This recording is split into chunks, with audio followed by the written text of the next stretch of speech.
నమస్తే, welcome to Suman TV. నేను మీ విష్ణు. ప్రస్తుతం మనతో పాటు స్టాక్ మార్కెట్ అనలిస్ట్ జీవి రావు గారు ఉన్నారు. వారితో మాట్లాడదాం. నమస్తే జీవి రావు గారు. నమస్తే విష్ణు గారు. జీవి రావు గారు, ఈ నవంబర్ నెలకు సంబంధించి కొన్ని సరికొత్త ఐపీఓలు మార్కెట్లోకి రాబోతున్నట్లుగా తెలుస్తోంది. మరి ఏ కంపెనీలకి సంబంధించిన ఐపీఓలు మార్కెట్లోకి రాబోతున్నాయి, అదేవిధంగా ఐపీఓకి అప్లై చేసే ముందు ఖచ్చితంగా ఎటువంటి అంశాలను పరిగణలోకి తీసుకోవాలంటారు?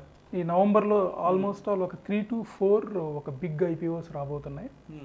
అందులో ప్రధానంగా పేటిఎం గురించి మళ్ళీ మాట్లాడదాం, ఎందుకంటే పేటిఎంకి ఇంకా టైం ఉంది. So first Fino payments bank, next Sigachi industries, third one Policy Bazaar. So ఈ నాలుగిటి గురించి చూద్దాం. ఫస్ట్ ఈ మూడు చూద్దాం, ఎందుకంటే ఇవి రేపు స్టార్ట్ అవ్వబోతున్నాయి ఒక 2 ఐపీఓస్ యాక్చువల్గా. So first Fino payments bank.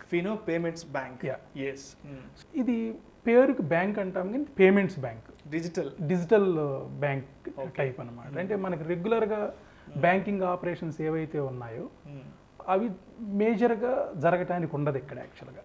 అంటే ఫస్ట్ వీళ్ళు ఎటువంటి డిపాజిట్ తీసుకోకూడదు. నెక్స్ట్ వీళ్ళు 1,00,000 రూపాయల కంటే కూడా ఒక వ్యాలెట్, డిజిటల్ వ్యాలెట్స్ ఉంటాయి. సో డిజిటల్ వ్యాలెట్లో 1,00,000 రూపాయల కంటే ఎక్కువ ఉంచకూడదు. ఇట్లా కొన్ని బ్యాంకింగ్ ఆపరేషన్స్ ఉంటాయి, కానీ లెండింగ్ కానీ బారోయింగ్ కానీ ఈ కాన్సెప్ట్స్ ఉండవు అనమాట. సో వీళ్ళు ఆల్మోస్ట్ ఆల్ 1,200 crores ఇష్యూకి రాబోతున్నారు ఐపీఓకి. సో 1,200 crores ఫండ్ రైజ్ చేయబోతున్నారు యాక్చువల్గా. సో ఇది ఐపీఓ స్టార్ట్ డేట్ వచ్చి 29th October. IPO start date. End date వచ్చి 2nd November. క్లోజ్ అయిపోతుంది. ఎస్, అంటే దీపావళికి ముందు one of the digital based bank Fino payments bank. ఇది 1,200 crores ఐపీఓ అంటే big amount. More than 1,000 crores అంటే చాలా పెద్ద అమౌంట్ యాక్చువల్గా. సో ఇది వీళ్ళు ఐపీఓ స్టార్టింగ్ ప్రైస్ అంటే ఇక్కడ మనకి ప్రైమరీ మార్కెట్, సెకండరీ మార్కెట్ అని ఉంటుంది. ఐపీఓలో మనం ప్రైమరీ మార్కెట్ అంటాం. సో వన్స్ ఐపీఓ ప్రాసెస్ అయిపోయిన తర్వాత స్టాక్ మార్కెట్లో లిస్ట్ అవుతుంది. ఇది బోత్ బిఎస్సి అండ్ ఎన్ఎస్సి ఎక్స్చేంజ్ల్లో లిస్ట్ అవ్వబోతుంది. సో లిస్ట్ అయిన తర్వాత ఆ లిస్ట్ ప్రైస్ వేరుంటుంది, దాన్ని సెకండరీ మార్కెట్ అంటాం. సో ఇప్పుడు ఈ 577 ఏదైతే ఉందో ప్రైస్, వీళ్ళు ఈ ఐపీఓకి అలాట్ చేసిన ప్రైస్ అనమాట. సో ఎవరైతే ఇంట్రెస్ట్ ఉన్నారో వాళ్ళు, ఇది ఇక్కడ మనకి తెలిసిన విషయమే, ఐపీఓస్ అన్నీ కూడా 1, 2, 3 ఇలా మనం బయట సెకండరీ మార్కెట్లో షేర్లు కొనుక్కున్నట్టు కొనుక్కోలేము, లాట్స్లో తీసుకోవాలి యాక్చువల్గా. సో ఇది మినిమం లాట్ సైజ్ వచ్చి 25 షేర్స్ ఒక లాట్లో. So 1 lot equal to 25 shares. ఎవరైతే అట్లీస్ట్ ఒక లాట్కి అప్లై చేయాలనుకుంటున్నారో వాళ్ళు కనీసం 25 షేర్స్ ఇంటూ ఇందాక చెప్పుకున్న 577 ప్రైస్ ఏదైతే ఉందో దగ్గర 1,400 and 425 రూపీస్ కాస్ట్ అవుతుంది ఒక లాట్కి. ఒక లాట్ కొనుక్కోవాలంటే మనం మన బ్రోకర్ డిమాట్ అకౌంట్లో ఏదైతే ఉందో అక్కడ అరౌండ్ 1,400 and 425 రూపీస్ మనం స్పెండ్ చేయాల్సి వస్తుంది దీనికోసం. మ్యాక్సిమం లాట్ సైజ్ వచ్చి 13 lots. సో ఇందాక 1 lot ఈక్వల్ టు 25 షేర్స్ అనుకున్నాం. అట్లా ఎవరైనా 1 lot, 2 lot, 3 lot అలా ఒక రిటైల్ ఇన్వెస్టర్ 13 lots వరకు కొనుక్కోవచ్చు అనమాట ఈ ఫినో పేమెంట్స్ బ్యాంక్లో. సో 13 into 25 షేర్స్ అనుకుంటే దగ్గర 325 షేర్స్ వస్తాయి మ్యాక్సిమం. సో ఏదైనా ఎలకేషన్ అంతా లాట్స్లోనే జరుగుతుంది. 1 lot అయితే ఒక 25 షేర్స్ వస్తాయి, 2 lots ఎలకేట్ అయితే ఇంకొక 25, అంటే టోటల్ 50 అలా వస్తాయి అన్నమాట. సో ఇక్కడ మనం ప్రధానంగా గమనించాల్సింది ఏంటంటే ఇలాంటి పేమెంట్స్ బ్యాంక్స్ చాలా ఉన్నాయి మనకి. ఎయిర్టెల్ పేమెంట్స్ బ్యాంక్ ఉంది, జియో పేమెంట్స్ బ్యాంక్ ఉంది, పేటిఎం పేమెంట్స్ బ్యాంక్ ఉంది. Well noted. సో ఈ పేమెంట్స్ బ్యాంక్ అనేది కాన్సెప్ట్ కొత్తదేమీ కాదు, బట్ వీళ్ళ సర్వీసెస్ అయితే ప్రతి గుడ్ అని చెప్పుకోవచ్చు. సో మనకి ఇది ఎంత ఓవర్ సబ్స్క్రైబ్ అవుతుంది ఏంటి అనేది దాన్ని బట్టి మనకి షేర్స్ అలాట్మెంట్ అనేది జరుగుతుంది యాక్చువల్గా. సో సెకండ్ వచ్చి Sigachi industries. I think Hyderabad based industry అని విన్నాను, ఫార్మా సెగ్మెంట్ కి సంబంధించి. సో వీళ్ళు, ఇది Hyderabad based company. So Sigachi industries mainly వీళ్ళు ఎంసీసీ అని ఒక ప్రొడక్ట్ మ్యానుఫ్యాక్చర్ చేస్తారు. ఈ పూర్తి పేరు ఏంటంటే ఇది మైక్రో క్రిస్టలైన్ సెల్యులైజ్. సో ఈవెన్ నేను ఆ డొమైన్ ఎక్స్పర్ట్ని కాదు యాక్చువల్గా. వీళ్ళు మేజర్గా ఫార్మా కంపెనీస్కి వీళ్ళకి కావాల్సిన ఎంసీసీని మ్యానుఫ్యాక్చర్ చేసి సప్లై చేస్తూ ఉంటారు. వీళ్ళు కూడా ఇండస్ట్రీ లీడర్సే ఈ సెగ్మెంట్లో, ఎంసీసీ సెగ్మెంట్లో ఇండస్ట్రీ లీడర్సే. అండ్ వాల్యూస్ పరంగా కానీ కంపెనీ ఎథిక్స్ పరంగా చూసినా చాలా స్ట్రాంగ్ ఉన్నాయి. మంచి ఇండస్ట్రీ. ఎస్, వీళ్ళు 1989లో స్టార్ట్ చేశారు. 32-33. Yes, more than 30 years above. Yes. And వీళ్ళు కూడా ఏదైతే నాట్ ఓన్లీ ఫార్మా ఇంకా ఫుడ్ ఇండస్ట్రీస్కి సంబంధించిన ఇవి కూడా ఈ ఎంసీసీని వాడతారని తెలిసింది. సో వీళ్ళైతే లీడర్స్, ఎంసీసీ మ్యానుఫ్యాక్చరర్ లీడర్స్ యాక్చువల్గా. సో వీళ్ళు ఈ ఐపీఓ ద్వారా రైజ్ చేయబోతున్న ఫండ్ టోటల్ 125 crores. ఓకే, అంటే వాళ్ళు అక్యూములేట్ చేద్దాం అనుకుంటున్న అమౌంట్ పబ్లిక్ నుంచి. ఎస్. ఓకే. సో దగ్గర వీళ్ళు కూడా షేర్ ప్రైస్ అంటే ఐపీఓ ప్రైస్ వచ్చి 161 to 163. సో దీన్ని అప్పర్ బ్యాండ్, లోయర్ బ్యాండ్ అంటాం. లోయర్ బ్యాండ్ వచ్చి 161, అప్పర్ బ్యాండ్ 163. ఎవరైతే అప్లై చేయాలనుకుంటున్నారో వాళ్ళు ఏదో ఒక ప్రైస్తో ఈ రేంజ్లో కోట్ చేయొచ్చు. బెటర్ హైయెస్ట్ ప్రైస్ 163 కోట్ చేస్తేనే బెటర్ అనుకుంటున్నాను. ఇందాక చెప్పుకున్నట్లుగా మనకి ఇక్కడ లాట్స్, ఇక్కడ కూడా లాట్స్లోనే ఉంటుంది. సో ఒక లాట్ వచ్చి 90 sharesకి ఈక్వల్ యాక్చువల్గా. ఒక లాట్ ప్రకారం కొనుక్కోవాలంటే. ఎస్, మనం అప్లై చేయడం కూడా లాట్స్లోనే అప్లై చేయాలి. లాట్స్లో అప్లై చేయాలి. మనం అదే సెకండరీ మార్కెట్లో 1 share, 2 share, 3 shares ఎన్నైనా 1 multiples తీసుకోవచ్చు. Okay okay. కానీ ఐపీఓలో ఇక్కడ లాట్స్లో తీసుకోవాలి. రైట్. సో మనం ఒక సిగాచి ఇండస్ట్రీస్ తీసుకోవటానికి లేదు, ఒక స్టాక్, ఒక బంచ్ లాగా తీసుకోవాలి. ఒక బంచ్ లాగా అంతేగాని ఒక సింగిల్ స్టాక్, 2 స్టాక్లు అట్లా కుదరదు. ఒక లాట్ అంటే ఒక బంచ్. ఎస్. సో ఇది కూడా 90 shares equal to 1 lot. So మనం ఏదైతే 161 to 163 ప్రైస్ బ్యాండ్ చెప్పామో 163 into 90 shares చేసుకున్నా దగ్గర ఇది 1406.70 rupees. అంటే ఒక లాట్ని దగ్గర ఒక 15,000 రేంజ్లో వీళ్ళు ఐపీఓలో ఆ విధంగా ప్రాసెస్ చేశారన్నమాట. సో ఇది మ్యాక్సిమం, ఇది కూడా 13 lots తీసుకోవచ్చు. అంటే ఒక రిటైల్ ఇన్వెస్టర్ మ్యాక్సిమం 13 lotsకి మించి అప్లై చేయడానికి లేదు. అంటే మినిమం వాల్యూ వచ్చి 15,000, మ్యాక్సిమం వాల్యూ వచ్చి around less than 2 lakhs. So ఇది 13 lakhs అప్లై చేసినా కానీ మనం 1,90,000 వరకు మనకి అవసరం అవుతుంది ఇందులో. ఇందాక కూడా మనం పేమెంట్స్ బ్యాంక్ కూడా అదే రేంజ్. సో 14,425 అన్నాం. అంటే 15,000 మినిమం అవసరం అవుతుంది, maximum less than 2 lakhs. So up 2 lakhs వరకు ఎన్ని లాట్స్ వస్తాయి అన్నీ అనమాట. సో ఇందులో కూడా 13 lots, ఫినో పేమెంట్స్ బ్యాంక్లో కూడా 13 lots యాక్చువల్గా.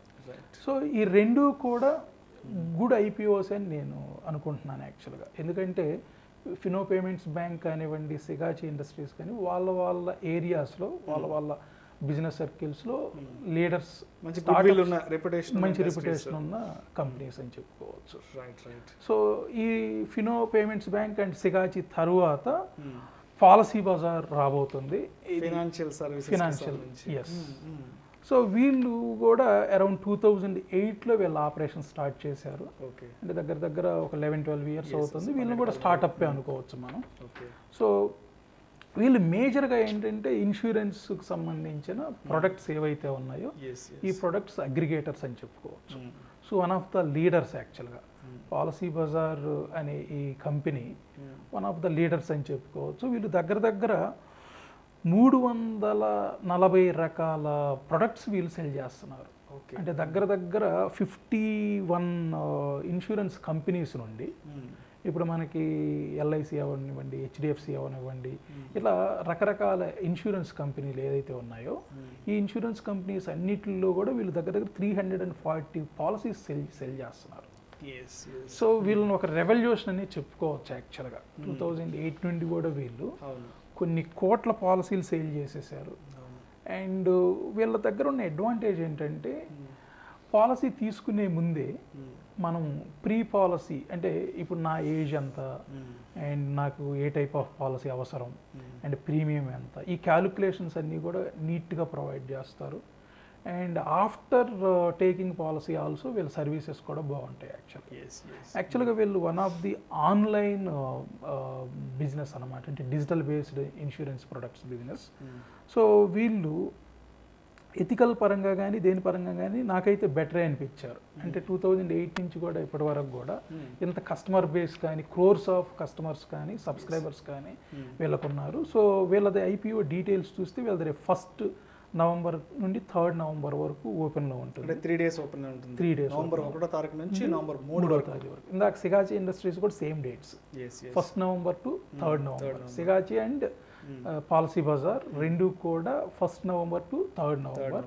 ఫస్ట్ ఏదైతే మనం అనుకున్నాం ఫినో పేమెంట్స్ బ్యాంక్, అది 29th October, October 29th 2nd November. So ఏదైనా 3 రోజులే. 3 రోజులు అంటే ఒక్కొక్కసారి 2 days ఉంటుంది, ఒక్కొక్కసారి 4 days కూడా ఉంటుంది. It's depends upon the company and the process యాక్చువల్గా. రైట్. సో వీళ్ళు దగ్గర దగ్గర 5,625 కోట్లు రైజ్ చేయబోతున్నారు. 5,625 కోట్లు అంటే ఇట్స్ ఎ హ్యూజ్ ఐపీఓ యాక్చువల్గా. సో వీళ్ళ ప్రైస్ బ్యాండ్ వచ్చి అరౌండ్ 940 to 980 రూపీస్. సో ఒక షేర్ ప్రైస్ వీళ్ళు ప్రైమరీ మార్కెట్లో 940 రూపీస్ టు 980 రూపీస్ ఈ ప్రైస్ బ్యాండ్ యాక్చువల్గా. సో ఇందాక మనం అనుకున్నట్లుగా ఇక్కడ కూడా same minimum lot size maximum lot size ఏదైతే ఉందో ఇది ప్రైస్ని బట్టి డిసైడ్ చేస్తారు. It should not cross beyond 15,000. ఒక లాట్ వచ్చి 15,000 మించకూడదు అండ్ మ్యాక్సిమం 2 lakhs కంటే కూడా మించకూడదు రిటైలర్స్కి. మనకి రకరకాల ఇన్వెస్టర్స్ ఉంటారు ఏది ఐపీఓలో ఇన్వెస్ట్ చేయడానికి. క్యూఐబీస్ ఉంటారు, qualified institutional buyers, and HNIs ఉంటారు, high net worth institutional investors and retailers. వాళ్ళ లిమిట్స్ వేరుంటాయి యాక్చువల్గా. ఎస్పెషల్లీ ఈ ప్రోగ్రామ్ మనం రిటైలర్స్ కోసం చేస్తున్నాం కాబట్టి రిటైలర్ మ్యాక్సిమం 2 lakhsకి మించి ఐపీఓలో ఇన్వెస్ట్ చేయలేరు ఒక ఇండివిజువల్ రిటైలర్. సో ఇక్కడ పాలసీ బజార్లో మనం మినిమం లాట్ సైజ్ 15 షేర్స్ ఉన్నాయి. సో 15 ఇంటూ దగ్గర దగ్గర మనం 940 to 980 అనుకున్నాం. సో ఈ రేంజ్లో చూస్తే ఒక లాట్కి 15 షేర్స్ వస్తున్నాయి. అదే మ్యాక్సిమం లాట్ సైజ్ వచ్చి 195 షేర్స్. ఓకే. సో దీనికి కూడా మ్యాక్సిమం 1,91,000 మ్యాక్సిమం అవుతుందన్నమాట. సో ఇప్పటి వరకు కూడా మనం చూసిన ఈ 3 ఫినో పేమెంట్స్ బ్యాంక్ కానివ్వండి, సిగాచి ఇండస్ట్రీస్ కానివ్వండి, పాలసీ బజార్ కానివ్వండి, ఈ 3 కూడా నేను గుడ్ ఐపీఓస్ అని చెప్పొచ్చు. ఎక్సెప్ట్ సిగాచి అంటే 4వది పేటిఎం కూడా రాబోతుంది, అది నెక్స్ట్ వీడియోలో చూద్దాం. నెక్స్ట్ వీడియోలో పేటిఎం గురించి మాట్లాడదాం. సో ఈ 3 ఏదైతే ఉన్నాయి Fino payments Bank and Policy Bazaar, ఈ 2 డిజిటల్ బేస్డ్ కంపెనీ స్టార్టప్స్ యాక్చువల్గా. So Sigachi anyway it is one of the old companies, but వాళ్ళ ఏరియాలో వాళ్ళు స్ట్రాంగ్గానే ఉన్నారు. సో ఓవరాల్గా నేను ఈ 3 కూడా గుడ్ ఐపీఓస్ అని చెప్పొచ్చు. ఇది దీపావళికి ముందు స్టార్ట్ అవ్వబోతున్న ఐపీఓస్. సో ఫస్ట్ది around 1,200 crores Fino payments bank. Sigachi చిన్న IPO 125 crores, but Policy Bazaar it's more than 5,600 crores. So definitely ఒక ఫెస్టివల్, దీపావళి ఫెస్టివల్ అనుకోవచ్చు. దీపావళి అంటేనే వెల్త్ కి సంబంధించిన ఉంటుంది కాబట్టి. సో ఈ ఐపీఓలో అన్ని అలాట్ అవుతాయి, గ్యారంటీకి అలాట్ అవుతాయి అని గ్యారంటీ కూడా లేదు. So it's depend on the over subscription. So over subscription అయ్యిందంటే మనం డెఫినెట్లీ మళ్ళీ దాంట్లో లాటరీ ప్రాసెస్ కానీ ర్యాండమ్ పికప్ కానీ ఉంటుంది. సో ఎనీవే ఒక గుడ్ స్టార్ట్ అని చెప్పుకోవచ్చు ఐపీఓ సీజన్లో. నవంబర్కి రాబోతున్న ఈ ఐపీఓస్ వెరీ గుడ్ అని చెప్పుకోవచ్చు. థ్యాంక్ యూ సో మచ్ జీవి రావు గారు. ఈ నవంబర్ నెలకి సంబంధించి మరీ ప్రత్యేకించి దీపావళికి రాబోతున్న కొన్ని సరికొత్త ఐపీఓల గురించి మన ప్రేక్షకులకు చాలా డీటెయిల్గా తెలియజేస్తారు. Thank you so much sir. Thank you Vishnu గారు.